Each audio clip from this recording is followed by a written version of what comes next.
Welcome back. आप देख रहे हैं होशना टीवी चैनल और प्रोग्राम शफायत में मैं फिर से आपको खुशामदीद कहता हूं। मैं अपनी बहन किरण के साथ बात कर रहा था जो जेलम से आए हैं कि हम नहमिया की ज़िंदगी पर बात कर रहे थे। तो मैं चाहूँगा, तो सिस्टर आप नहमिया के बारे में क्या बताना चाहते हैं कि नहमिया ने जब शफायत की तो क्या रिजल्ट्स उसकी ज़िंदगी में आए? जी पास्टर जी, जब नहमिया ने शफायत की तो खुदा ने बादशाह के दिल को उसके लिए बदल दिया, उसके जहन को उसके लिए खोल दिया, क्योंकि उसने खुद से उससे पूछा कि तेरी क्या दरख्वास्त है, तुझे क्या परेशानी है। उसने खुद से पूछ लिया, बजाय कि वो खुद से जाके रोता, खुद से जाके बादशाह के ज़ोर में अपनी कौम के लिए गिड़गिड़ाता।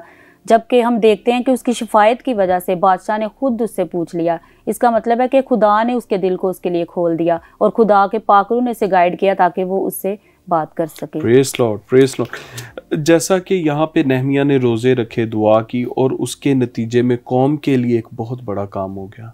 हम भी एक कौम के साथ ताल्लुक़ रखते हैं, मसीही ईमान में हम ज़िंदगी गुजार रहे हैं, आप खिदमत कर रही हैं। कोई ऐसा तजर्बा आप शेयर करें, हम अपने प्रोग्राम को देखने वालों की बरकत के लिए चाहेंगे कि आप उसे बयान करें। जी पास्टर जी, हम जिस ड्राइवर के साथ इधर आए हैं वो उस ड्राइवर की जो वाइफ है किरण अदील, तो उसका जब डिलीवरी होनी थी तो उसके ना बेबी को उन्होंने कहा था डॉक्टर्स ने कि उनका ना जो बेबी है वो एक्सपायर हो चुका है। लेकिन उन्होंने दुआ करवाई हमारे चर्च में, और ये अल्ट्रासाउंड रिपोर्ट देख के उन्होंने, जी ठीक है, तो उन्होंने चर्च में दुआ करवाई। तो जब उनके लिए दुआ हुई, हमने शफायत की, मिल के हमने शफायत की चर्च ने, तो क्या हुआ कि उसकी ज़िंदगी में खुदावंद ने बड़ी गवाही को कायम किया और उसका बेटा ज़िंदा है और उनके साथ मौजूद है। Praise Lord, praise Lord. नाज़रीन, बहन बताना चाह रहे हैं कि आज हमारे प्रोग्राम में, क्योंकि ये शेखुपुरा में चैनल है, वो जेहलम से आए हैं, तो जेहलम से जिस ड्राइवर की सर्विस को हासिल करके यहाँ तक पहुँचे हैं उसी की ज़िंदगी के साथी के तजर्बे को बता रहे हैं कि उनका वो होने वाला बच्चा जो था, जो बेटा है कि बेटी? बेटा है, खुदा ने उनको बेटा, तो बेटा शादी के कितने अरसे के बाद हुआ? काफ़ी अरसे के बाद हुआ। पहले उनकी बेटी थी तो काफ़ी देर बाद उनके जो था उनको ब्लेसिंग नहीं थी मिल रही, लेकिन उन्होंने दुआएं करवाई, हमारे चर्च में दुआएं करवाई तो खुदावंद ने उन्हें ब्लेस किया। Praise Lord.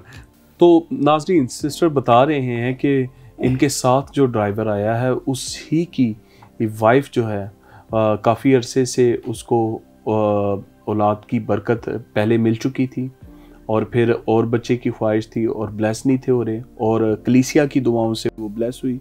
और फिर दूसरी चीज़ उन्होंने बताई कि उस बच्चे के बारे में अल्ट्रासाउंड रिपोर्ट आई लास्ट डेज़ में कि वो खातून जो है वो उसका बच्चा जो है वो एक्सपायर हो गया उसके पेट में। और फिर दोबारा इनकी कांग्रीगेशन ने जो है इंटरसेशन की और वो बच्चा जो है आज सलामत उनके पास है और खुदा ने मेडिकल किया और वो बच्चा ज़िंदा है और अपने वालिदैन के घर में परवरिश पा रहा है। Praise the Lord. तो हम आपको बताना चाहते हैं कि ये पावर ऑफ इंटरसेशन है, ये शफायत की कुव्वत है, और इस कुव्वत को हम चाहते हैं कि आप अपने घरों में, अपनी कलीसिया में, अपने मुल्क में इस्तेमाल करें ताकि खुदा का जलाल ज़ाहिर हो। सिस्टर, बड़ी बरकत मिल रही है आपकी गवाहियाँ सुन के, और कोई ऐसा तजर्बा आप शेयर करें। मैं चाहूँगा कि मैं भी बरकत पाऊँ, सुनने वाले नाजरीन भी बरकत पाएँ। जी पास्टर जी, तो मेरी एक कज़न है, तो उसके ना वो विडो है, तो उसके 2 ही बच्चे हैं, तो उसको ना ब्रेन हैमरेज हो चुका था और टीबी था उसे, तो उसको ना बहुत ज़्यादा उसकी हालत जो थी वो ख़राब थी, वो कोमा में चली गई थी। तो ना उसने ना हमें बड़े फ़ोन किए, उनकी बेटी थी ना, तो क्योंकि बाप की पहले डेथ हो चुकी थी तो उनकी माँ ही थी उनके लिए सब कुछ, तो वो रो रो कर ना हमें बड़े फ़ोन कर रही थी, उसकी बेटी। ठीक है। तो जब उन्होंने फ़ोन किया हमें, तो फिर हमने उससे कहा कि आप ना हमसे ऑनलाइन दुआ में ना हमारे साथ आप शामिल हो जाओ, क्योंकि हम फैमिली प्रेयर कर रहे थे। तो उनको हमने अपने साथ ऐड कर लिया, और जैसे ही हमने तकरीबन 1 घंटा हमने उनके लिए शफायत की, तो 1 घंटे की शफायत के बाद उन्होंने बताया, वो बड़े खुश हुए कि उस बहन को ना होश आ गया, वो कोमा से बाहर आ गई हैं। Praise Lord, praise Lord. तो नाजरीन, आप देखिए कैसे बड़े काम होते हैं शफायत से। मेरी बहन किरण यहाँ पे मौजूद है, उन्होंने एक और तजर्बा शफायत की कुव्वत का बताया कि फैमिली प्रे हो रही थी और इनको इतला मिली कि इन्हीं की ख़ानदान के साथ ताल्लुक़ रखने वाली इनकी एक कज़न जो है उसको ब्रेन हैमरेज हुआ और फिर वो टीबी में भी, ब्रेन टीबी भी थी उसको, और वो कोमे में चली गई, और जब इन्होंने 1 घंटा इंटरसेशन की तो वो कोमे से बाहर आ गई। और ये खुदा उनके नाम को जलाल है कि यीशु के नाम से बड़े बड़े काम होते हैं। तो सिस्टर, ये तो बड़ी ज़बरदस्त गवाही है, आपकी ज़िंदगी में तो खुदा ने बड़ी गवाहियाँ रखी हुई हैं। तो प्लीज़ आप कैरी ऑन करें, हम और सुनना चाहेंगे। मैं चाहता हूँ हमें बरकत मिल रही है और सुनने वाले लोग और तकवीत पाएँ, क्योंकि ये दुआ के तजर्बात हैं। आप शेयर करें। तो एक और गवाही है, मेरी जो बड़ी जेठानी है ना, उनकी सिस्टर है, तो उनके बेटा था। तो पहले उनका एक बेटा जो था ना, उसकी डेथ हो चुकी थी, तो दोबारा उसका बेटा हुआ। तो वो ना काफ़ी ज़्यादा बीमार था और सीरियस था तकरीबन। उस डॉक्टर्स को समझ नहीं थी आ रही से क्या मसला है। तो उसका ना बुखार उतर रहा था और ना उसकी वॉमिट रुक रही थी। तो ना उसने रात को ना मुझसे फ़ोन पे दुआ करवाई।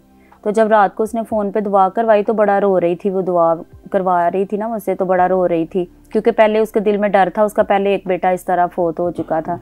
तो जब उसके लिए दुआ की, फ़ोन पे ही मैंने दुआ की, तो जब सुबह उससे पूछा तो उसने बताया कि ना मेरा बेटा जो है सुबह ना उसे कोई बुखार हुआ है और ना उसे कोई वॉमिट हुई है। तो वो फिर ना खारियाँ में रहती है, तो फिर वो जेलम में गवाही देने के लिए भी आई थी हमारे चर्च में। Praise Lord, praise Lord. आपके चर्च के पादरी का नाम क्या है? पास्टर ज़ीशान इमारत। तो नाज़रीन, ये मेरे ही चर्च की मेंबर है बहन, और खुदा ने इनको हमारे चर्च में हमें गिफ्ट के तौर पे दिया, जैसे कि मुख्तलिफ़ तरह की खिदमतें होती हैं। और मेरी दिली लालसा थी कि ये बहन आए, अपनी खिदमत को शेयर करे। इनकी इंटरसेशन से कलीसिया में बड़ा ज़बरदस्त स्पिरिचुअल रिवाइवल आया, और फिर हमें भी खुदा में बड़ी शुक्रगुजारी महसूस होती है कि ऐसे गिफ्टेड लोग खुदा ने हमें दिए जिनकी ज़िंदगी में तजर्बात हैं। तो बड़ी बरकत मिल रही है कि आपके वसीला से खुदा ने इतने काम किए। कभी आपकी ज़िंदगी के लिए किसी ने इंटरसेशन की हो, कोई तजर्बा ऐसा? जी पास्टर जी, मेरी ज़िंदगी में मैं ना काफ़ी ज़्यादा बीमार थी और मेरा ना बीपी ना बहुत ज़्यादा हाई रहता था। तो ना मैंने अपनी स्पिरिचुअल मदर से दुआ करवाई, सिस्टर शबाना से, उनसे मैंने प्रे करवाई। तो खुदावंद का शुक्र है कि मेरा बीपी भी नॉर्मल हो गया, और मेरे दांत में बहुत ज़्यादा दर्द था, वो मेडिसिन खाने की वजह से ना मेरा बीपी हाई रहता था। तो खुदावंद का शुक्र है कि मैं बिल्कुल ठीक हूँ और दोबारा मेरा बीपी हाई नहीं हुआ। Praise Lord, praise Lord. तो अजीज़ों, जब खुदा हमारी ज़िंदगी में काम करता है तो ना सिर्फ हमारे वसीला से दूसरों को, बल्कि दूसरों के वसीला से हमें भी बहुत से ऐसे तजर्बात होते हैं जो कि मौजूदा दुनिया में हम उन्हें सुपर नेचुरल कह सकते हैं, माफ़ौक़ल फ़ितरत तजर्बे जो खुदा की कुदरत के होते हैं। तो हमारा बुनियादी मकसद यही है, जब आप इस प्रोग्राम को देखें तो आपको अंदाज़ा हो सके कि खुदावंद यीशु मसीह के नाम से खुदा बाप की वो कुदरत जो रूहुल कुद्स की क़ुव्वत की सूरत में काम कर रही है, उसके कैसे कैसे अजीब और बड़े काम हैं। तो जब हम गवाहियाँ लेते हैं तो मैं आपको बताता चला जाऊँ कि इसे हम वर्शिप की वो डायमेंशंस कहते हैं जिसे हलल वर्शिप कहते हैं। हललिया जो है ये इब्रानी लफ्ज़ है, और हलल से मुराद होती है तारीफ़। तो जब हम खुदावंद के बड़े बड़े कामों को बयान कर रहे होते हैं जो उसने हमारे वसीला से या हमारी ज़िंदगी में किए होते हैं दूसरों के वसीला से, तो हम उसकी हलल वर्शिप करते हैं। हमारी आम गुफ्तगू में भी ये हो सकती है। यीशु मसीह से 10 कुड़ियों ने शिफा पाई, और जब 9 अपने घरों को चले गए और एक लौट के आया तो यीशु मसीह ने गिला किया। उन्होंने कहा, क्या वो 10 पाक साफ ना हुए? क्या उन 9 को ज़रूरत ना थी कि वो लौट के आते तेरी तरह और खुदा की तमजीद करते? तो जब आप हलल वर्शिप करते हैं तो आपके मुंह से खुदा के बड़े बड़े काम बयान हो रहे होते हैं जो गवाहियों की सूरत में होते हैं। तो सिस्टर, बड़ी बरकत मिली आज यहाँ पर प्रोग्राम शफायत में फ़ेलोशिप करके। और नाज़रीन, मैं आपको बताता चला जाऊँ, हम इसी तरह के खादमीन और खादमाओं को यहाँ पर बुलाते रहेंगे ताकि आपके ईमान तक़वियत पाएँ। एंड पे मैं फिर वही बात आपको दोहराता चला जाऊँ कि हमारे नीचे नंबर्स चल रहे हैं, आप अपनी गवाही शेयर कर सकते हैं, आप यहाँ पर अपनी प्रे रिक्वेस्ट भेज सकते हैं, और नीचे जो नंबर्स चल रहे हैं डोनेशंस के लिए, आप उन्हीं नंबरों पर अपना डोनेशन भेज सकते हैं, क्योंकि खुदा ने उनको इसी खिदमत के लिए हमारे साथ खड़ा किया है। जब आपके डोनेशंस आते हैं वो आपके लिए दुआ करते हैं और आपका हिस्सा इस चैनल की खिदमत में डाला जाता है ताकि खुदा का काम और आगे बढ़ सके। इसी तरह से हम फिर एक नए प्रोग्राम के साथ आएंगे। देखते रहिए होशाना टीवी चैनल। खुदावंद आपको बरकत दे।